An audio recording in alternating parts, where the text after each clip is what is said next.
Hello everyone, this is H to the Husky here with game number 2 of the Little One versus White Raw. What's on the line? $300 for the winner, $150 for the loser. I am, as always, here with HD StarCraft for this tournament. How are you doing, HD? And tell me what you thought about last game. Well, I thought last game was an impressive show of micro as well as dropship play.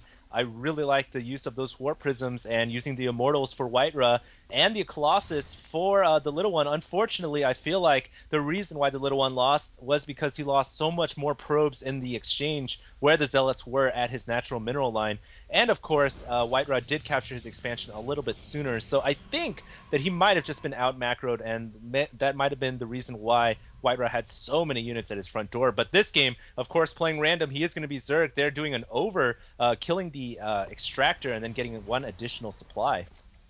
Yeah, and while that was all happening, the White Raw is once again doing a proxy. We saw this in his PvZ game earlier, which he doesn't know his opponent is actually Zerg because the little one is going to be playing as random. And I want to mention the positioning of White Raw's buildings. I'm going to show you the vision of just the little one. Even if he sends out a drone to scout that, he's not going to see it right here because the scouting path isn't going to show him where that proxy is. So this could be a very short game here. It could go either way. We have seen White Raw make this work, so maybe he can make it work again against this random player. Yeah, last time I think he tried it against Hey Pro, and it's the same exact build. One pylon, two gateways. I already see the rally point set for one of the gateways. And the little one actually just straight to the canceled his hatchery. Yeah, I don't know if he meant to cancel that, but maybe he knows something's up. That's really curious because the drone's still sitting there. So I don't know what the little one's doing. He must have canceled it to get his spawning pool out ASAP because he probably knows that something's up. And once again, there's that pylon that White Raw likes to place near his opponent's base to reveal that he's proxying. I don't know why he does that. Maybe to mess with Zergling AI or something. But this game is going to get underway here extremely quickly. That's like the first shot, Husky, when they put the pylon down. It's like, I declare war.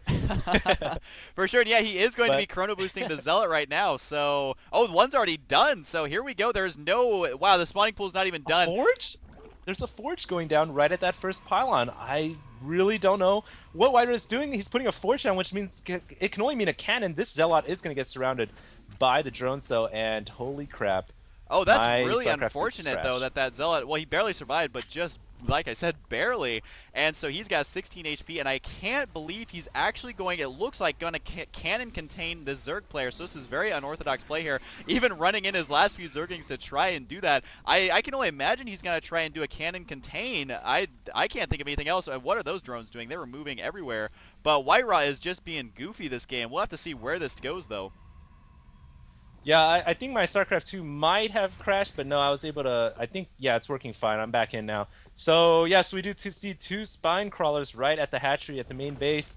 I do like the cannon push by Whiterun, so this is a little bit different, but of course he's going to have a hard time pushing with cannons, especially against two spine crawlers. So I'm not sure how well this cannon push is going to be. Especially with four Zerglings, yeah, in White Raw's base right now. And they haven't actually killed anything yet, but of course forcing White Raw to have to micro his probes around, and he's just now starting a pylon. I can assume for a cannon, a Zealot having to huff it all the way across the map here to deal with these four Zerglings. But wow, White Raw now in a pretty comfortable position with three Zealots there, and the two cannons finishing, and the Queen just standing guard up here at the top of the Zerg's base. But for now, I don't know, this is a very awkward position. I don't know which way this game could go at this point because White Raw is going to be behind in tech, just now starting his gas. But I don't know, man. This is very uncomfortable, I think, for at least the Zerg player right now. Yeah, right now, any Zerg player would want to say, you know, you got to grab another expansion. It sucks being confined as a Zerg, especially with two cannons and three Zealots on your ramp. So it is going to be a tough, difficult situation for the Zerg player. Luckily for him, he's got one thing going. He's got four Zerglings inside the Protoss player's base. And so if he can get some harass off, prevent any tech from going up, it might be useful. But of course, we do see the Cybernetics core going up where the Forge is. So Whiterun not going to show his buildings at his main And so the only thing I think right now, what he's got 2 I was gonna queens, say, the isn't little that one. weird? I think what he's gonna do is he's gonna try and bust this. I think using the queens and the spine crawlers to move them all in attack at the same time. Because I was gonna ask you, I don't think players ever get 2 queens. I mean, I don't play Zerg. You play Zerg a lot more than I do. So I think that's what he's got to try to do right now, because he can heal the buildings, and he will have the high ground advantage here. And will he be in range? Just barely going to poke one of those Zealots. So this is definitely an unorthodox game, as the Stretch Armstrong Spine Crawler is able to reach all the way down there to that Zealot and poke him on the shoulder in an annoying way. Oh, this game is crazy. I love these 2 players so far. Yeah, this is pretty awesome. I might have been a bit behind in the game, but I did speed up to match. We do see 2 spine crawlers re-burrowing right now, and the creep tumor is extending that creep. And so right now I do like the position that Little One's in. He has the high ground, and unless Whiterun moves the Zealot up there, he's not going to be able to shoot back against those spine crawlers. And just so you know, HD, I'm at 750 in the replay right now, so if you want to get there. And there are Banelings? Yeah, there are Banelings. Where are they going? I didn't see. They were actually blowing up in the mineral line. So what he did was he kept those Zerglings alive in the main of Whiterun, and he actually used them to kill. If you select all the probes, they are all in the red except for a few that have just spawned. And so, wow, he's actually using Banelings. And look at this, Whiterun using a robotics facility outside the Zerg's base. So this is out of control. I don't even know which way this is going to go. Banelings did a lot of damage there, and they will do a lot of damage to the cannons and Zealots, but it may not be enough. I have no idea. This game is crazy. This is absolutely ridiculous. It's like the Protoss player relocated all of his buildings to the front of the Zerg player's base, and the Zerg player has put all of his attacking units in the Protoss player's base, as was indicated by those Banelings. And I've got to say, one more Baneling would have killed off about 8 or 9 probes. Unfortunate that that basically the little one didn't have an additional one to explode there. But right now, he is going to fall behind, I think, simply because he's kind of screwed in terms of map control. He can't go out of his main base, so this is pretty bad that he's feeling so confined right now.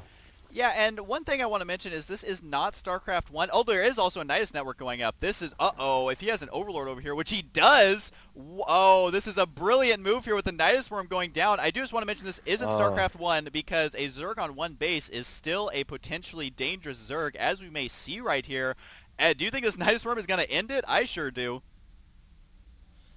Well, it is going to be a close call, because he will lose all of his workers, but that means that he'll be able to walk up the ramp with the 3 Immortals and all of his Zealots, and that's exactly what he's doing, engaging. But I think that there's just too many Zerglings, too many Queens and Spine Crawlers. No, he's going to be able to break through. Banelings coming in too, but Banelings only do 10 damage to an Immortal, and now the Immortals are in, but there is a Mutalisk overhead. Meanwhile, 4 Banelings coming through the Nidus network, gonna blow up on the probes. Boom! Goes down the probe, and an additional one going down too. I can't believe these Immortals actually did that much damage. This was a little bit of a mistake on the little one's part, because he needed to micro his queens to heal his buildings. I actually clicked on the queens right after that battle, and they still had about 90 energy each, so he definitely wasn't using that heal as effectively as he can. And the Mutalisk, though, should be able to slowly kill these Immortals, but it is slow and steady. Not before they take the layer down. Oh, he did get the layer there, so all he's going to have is a last couple of units, and this is absolutely out of control, because really there's no economy left for Whiterun, but he is getting a cannon, and I think the cannon at his main is going to win him the game. Look at the Nidus Swarm. There's a queen and about 20 drones, 30 drones, a bunch of drones, and a queen inside the main. There's a cannon there. Is he going to be able to take down the cannon? Most likely, yes. And it's just a queen and all her drones battling in the Protoss player's mineral line.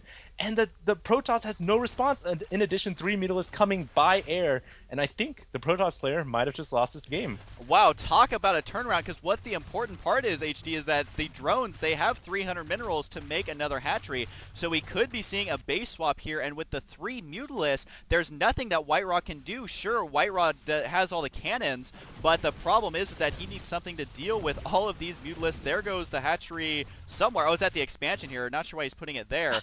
But either way, this is absolutely crazy, as Whiterun, he's going to have to try and win with just 3 units, and 3 Mutalisks versus 2 Stalkers, I think, is going to be a win here for the Zerg player. So I didn't expect him to win. That was hilarious that he's actually going to win with all of his drones. I really like the fact that he evacuated all of his drones and his queen into the Nidus network and just kind of popped into the Protoss player's base, and his drones are still at work, killing off those buildings in the Protoss player's base. And I think I do have to agree with you that the Protoss player has no resources. His Stalkers are trying to fight off the Mutas right now, but unfortunately, that is it. That's the only unit he has that can attack the air, and it is going to go down to 3 Mutas with some micro, yes. So I think White-Ra might lose the second game. Yeah, this game is definitely over. Just looking at the units, White-Ra only has 1 Zealot and a Stalker. I actually didn't see how he lost that Immortal, but he did, and there's the GG. I didn't expect White-Ra to win that game up until the very, very last second. So again, a crazy close game here as it is tied up 1-1. And HD, you get the last word again. Woo! White-Ra losing 1. That means little one is up 1, and I might just win some money. All right, here we go.